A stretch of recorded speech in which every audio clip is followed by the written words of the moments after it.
Hello students, welcome back. This is Mrs. Mercado speaking. This is Accounting 1303, Introduction to Accounting 1. And in this lecture, this is a continuation of the prior lecture that we had. In the prior lecture, I went over a lot of the content in Chapter 8 as well as covered a very long problem that helped us prepare a payroll register. Okay, this is a supplemental video that's going to go over 2 additional problems that you're going to be seeing on your homework. That way you can have a better understanding of how to calculate or complete these problems. Okay, so I am not going to go over the content. I am going to dive right into the problems. Make sure that before you attempt your homework problems, you have read the chapter. Okay, so let's jump into the first exercise that I'm going to be covering in this lecture. This lecture is over Chapter 8, like I mentioned previously. This deals with payroll accounting and in specific employee earnings and deductions. Okay, so in this particular problem, exercise 8-4A, we're being asked to calculate Social Security and Medicare taxes. So it says, assume a Social Security tax rate of 6.2% is applied to the maximum earnings of $128,400 and a Medicare tax of 1.45% is applied to all earnings. Okay? Calculate the Social Security and Medicare taxes for the following situations. Okay? So in this specific problem, they are telling you that the maximum that we're going to pay the Social Security tax is on the first $128,400 of earnings. So the first $128,400 that you make this year are going to be taxable for Social Security purposes, and we're going to pay 6.2% tax on it. Okay. Now the Medicare tax is applied to all earnings. There is no cap on Medicare. So even if you make $1 million, you're going to pay 1.45% on that $1 million. Okay. Medicare is applied to all earnings. Okay. So we're being asked to calculate the Social Security and Medicare taxes for the following situations. And then they give us 4 different situations: the current gross pay and the Social Security maximum. And we're being asked to fill in the blanks for the rest. Okay, so what I did is I basically copied the information. Well, I thought I had, but let me just quickly put it in. I'm just copying it over from the problem. I'm not doing any calculations right now. It's just so I can be able to fill in the blanks, okay? So they provided to us the cumulative pay before the current weekly payroll. And then we've got our current gross pay. And these numbers were given to us. And then we've got our Social Security maximum. Okay, here we go. So that is the information that is provided to us in the problem. Now we have to fill in the blanks for the rest. Okay, all of those need to be calculated. Okay, so let's start off with the year-to-date earnings. Okay, so let me put here. Oh, sorry about that. Year-to-date earnings are equal to your cumulative pay before current weekly payroll plus your current gross pay. Okay, so to be able to calculate your year-to-date earnings, you're going to get your $22,000 and you're going to add your current gross pay of $1,700. That will give you $23,700. That is how much money you have earned year to date. Okay, so we're going to do the same thing for each of them. We're going to add our cumulative plus our current gross pay for each of our employees. Okay, so that was straightforward, very simple calculation. You add the first column plus the second column, and that gives you your year-to-date earnings. Okay, now this is where the tricky part comes up. Okay, what does this Social Security maximum means? That means that we are only going to pay taxes up to the $128,400. So the question is, the first employee, has this employee reached the cap? Well, this employee has only made $23,700. They still have a long way to go to reach the $128,400 mark. So are we over the maximum? No, we're not. So this is going to be none. We are not over. Okay. How about the second employee? Are we over the $128,400? Nope. We're at 58 and the max is 128, so we are not over. Okay, now let's look at the third employee. The max is 128,400. We are already at 129,725. Are we over? Yes. How much are we over? Okay, so we're going to get the year-to-date earnings minus your Social Security maximum. Okay, so to calculate your amount over max, and that's for Social Security, that's going to be your year-to-date earnings minus your Social Security maximum. Okay, and that only applies if you earned more than maximum. Okay, so the first two employees, it's none because we have not reached the maximum. The third employee has reached the maximum. Well, how much are we over the maximum? Well, we get the 129,725. 129,725 minus the 128,400, and then that's going to give us the 1325. Okay?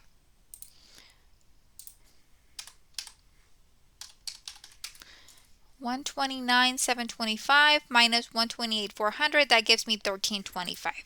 So we're going to do the same thing for the fourth employee because my maximum is $128,400 and this employee has already made above that. They're at $132,000. So how much have we gone over our maximum? Well, we're going to get the $132,400 minus the $128,400, and that gives me $4,000. Okay? So what does this mean?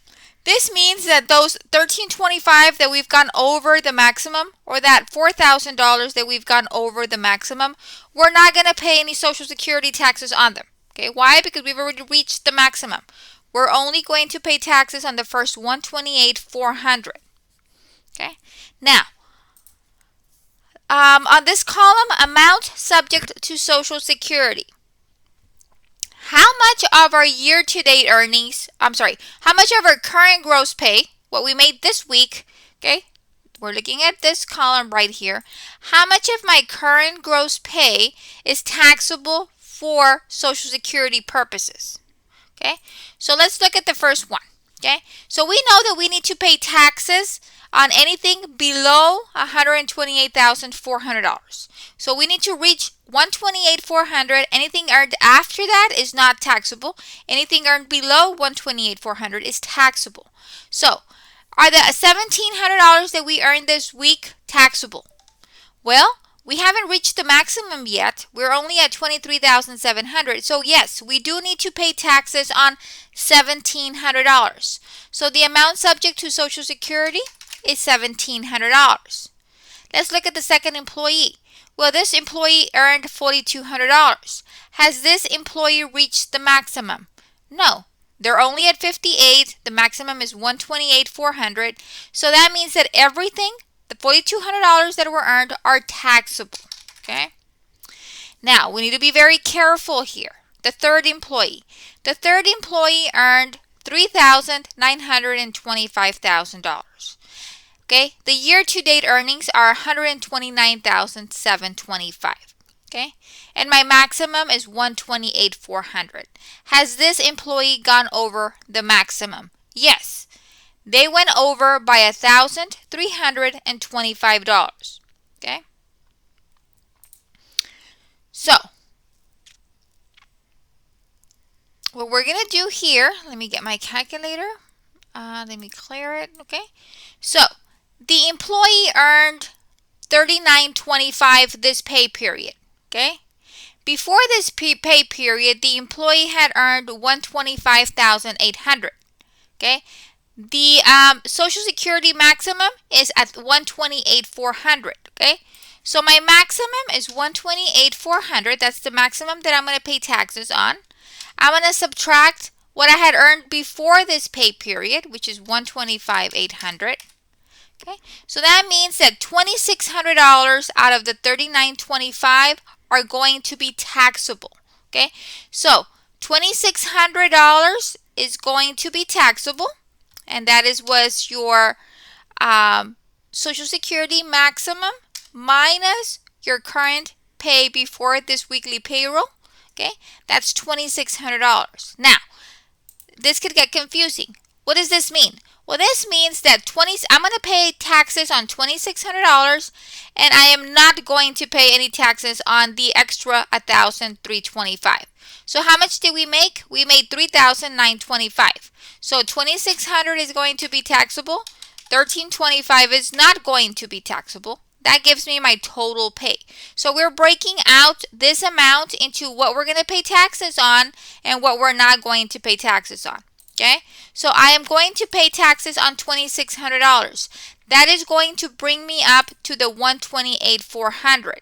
Okay, so how did I calculate the amount subject to Social Security?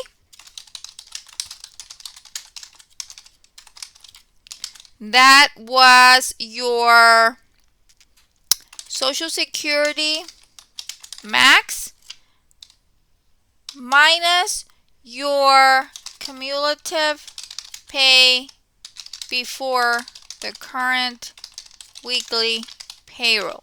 Okay, and that's going to be $128,400 minus $125,800, and that's going to give you $2,600. Okay, and this only applies to the employees that have exceeded the Social Security maximum.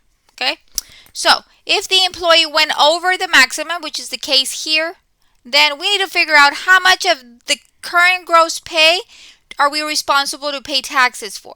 Well, I know that my maximum is $128,400. I know that I had earned before this paycheck $125,800. So now I know that $2,600 on my next paycheck, which is this paycheck that we're on right now, I'm still going to pay taxes. So I'm going to pay taxes on $2,600, and then the rest, which is an extra $1,325, that is not subject to be taxed for Social Security purposes. Okay, so let's do the last one. Well, we know that this employee went over. This employee had earned, the year-to-date earnings are $132,400. My max is $128,400. Okay, so how much am I going to be subject to Social Security? Well, I'm going to get my Social Security maximum minus my cumulative pay before the current weekly payroll, and that's going to give me $600.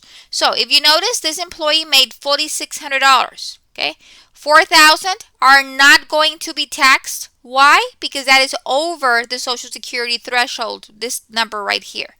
This column represents what we are going to pay taxes on. Okay, the first two employees are going to get taxed on all of their earnings. The last two employees are only going to get taxed up to reaching that maximum of $128,400.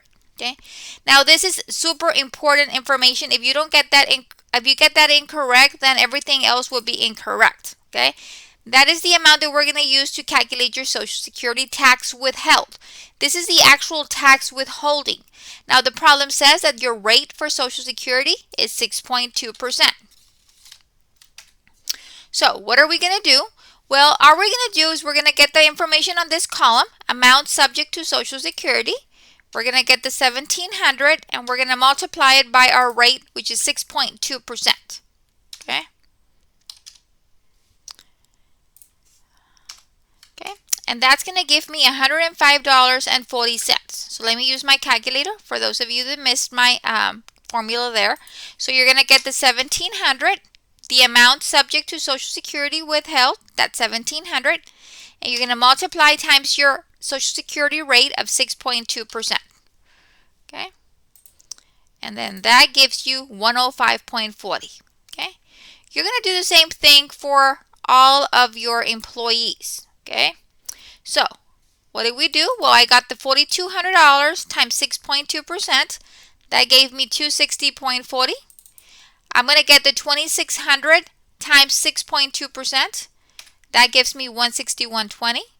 And I'm going to get the I'm going to get the 600 times the 6.2%, and then that's going to give me $37.20. Okay. For your Medicare, it says that your Medicare rate is 1.45%. Okay. And it says that your Medicare tax is applied to all earnings. Okay. So when we look at all earnings, we're going to be looking at your current gross pay. So what am I going to do? I'm going to get my 1,700 times my 1.45%. Okay, that gives me 2465, and I'm going to do the same thing for all of my other employees. Okay, so you're going to get your 4,200 times 1.45%.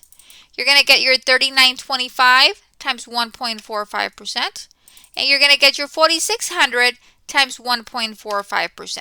Okay, for Medicare, there is no limit. Okay, so you're going to pay taxes on everything that you earned. Okay, so when you calculate your Medicare tax, you're going to calculate it based on your current gross pay. When you calculate your Social Security tax, you're going to calculate it based on the amount subject to Social Security. Remember, we only pay Social Security taxes on the first $128,400 earned. If the employee goes over, which is a case here in the last two employees, if you go over, you need to figure out how much of your weekly earnings is going to be taxable and what is not going to be taxable. Okay, and then to calculate your Social Security tax withheld, you're going to get the amount subject to Social Security times your tax rate. Okay, so that is what this problem looks like. It's calculating the Social Security tax withheld, the Medicare tax withheld.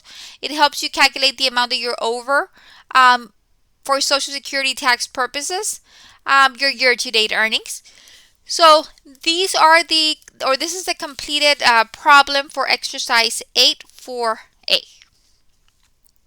Now, this next problem deals with payroll journal entries. Okay, what's going to happen is we're going to prepare a payroll register. Once we have the payroll register complete, we're going to use the information in the payroll register to record our journal entry. Okay, here they've made it super easy for you.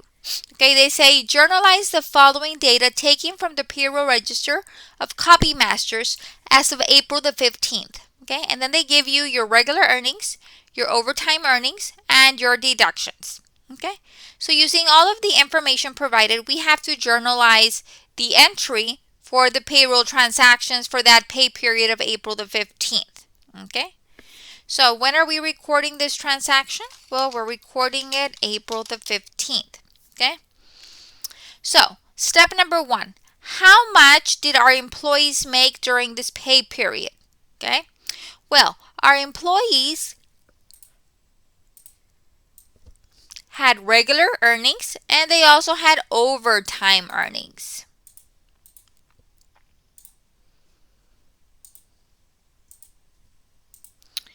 No fill. Let me see. Insert shapes.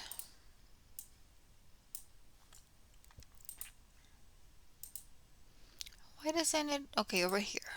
No fill. There we go. I was like, why is it not working? There we go. Okay. So we have earnings, regular earnings, and overtime earnings. Okay. So the question number 1 is how much did we pay in wages and salaries expense this pay period? Well, we're going to go ahead and we're going to debit our wages and salaries expense account. This is going to represent how much money did the company invest in for wages and salaries for the period. Well, I know that I paid $57.15 in regular wages and $790 in overtime. So the total wages paid during this pay period is $6,505. Okay. Now this is an expense account. The normal balance of an expense account is a debit. Okay. Now, what else happened? Well, we had a whole bunch of deductions. Okay.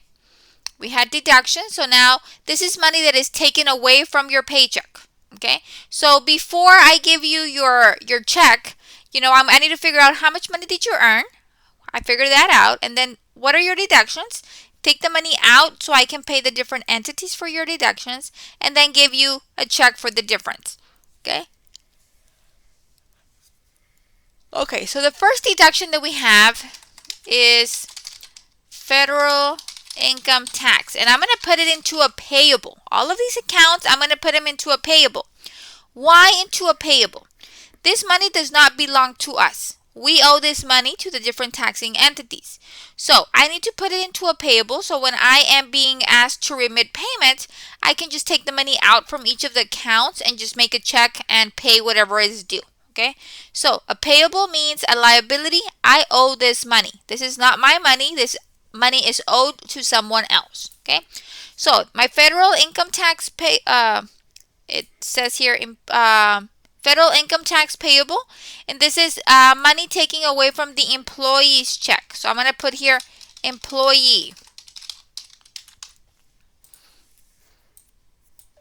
Okay, so I've got employee federal income tax payable, and a payable is a liability. The normal balance of a liability is a credit, so that's $625. I also have, and let me mark those, that way I know that I've used them. Okay, and then we have Social Security tax. So I've got Social Security tax payable. We're always going to put the money into a payable for 403.31.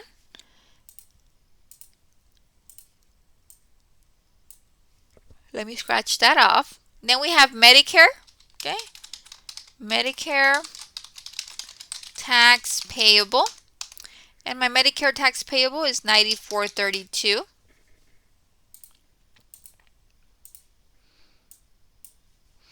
Okay, and then we have pension plan.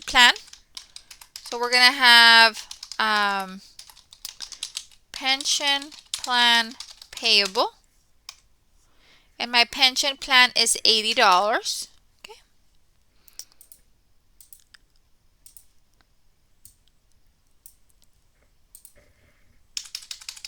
and then we have health insurance premiums, and we have $270. Okay, so health insurance premiums payable. Remember, we're putting all of this money into payable accounts. And then we have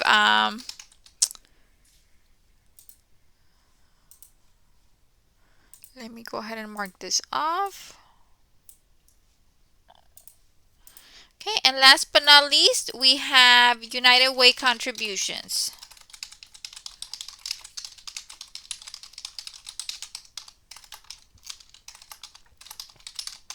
And my United Way contributions are $100.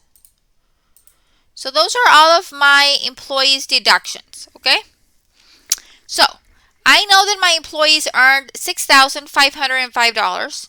I have all of their deductions. This is money that was taken away from their paycheck and put into each respective account. That way, when the time comes to remit payment, we've got the money in the account already. Now, the question is, how much cash am I going to pay out to my employees? Okay? How much cash are they actually going to receive? Well, this is where we have to do a calculation. I know that my employees earned $6,505. Okay, that's how much they worked, and that's how much that we owe them, $6,505. But our employees are also liable for certain taxes, and they have some deductions that we need to incorporate. So I'm going to subtract all of my deductions of $625, $403.31, $94.32, $80, $270, and $100. Okay, so the actual cash that the employees are taking home is $49.32.37. Okay, $49.32.37. How did I get that? Well, I got my wages and salaries expense of $6,505 minus all of my deductions. And that tells me that I'm going to take home cash of $4,932.37. Okay? And then this is for payroll week ended April the 15th. Okay? So, remember, when you're doing journal entries, what I like to do is I like to make sure that my debits equal my credits. That way I know I'm in balance. Okay? And yes, they do. Debits equal credits, so that gives me some peace of mind that I'm in balance. Okay?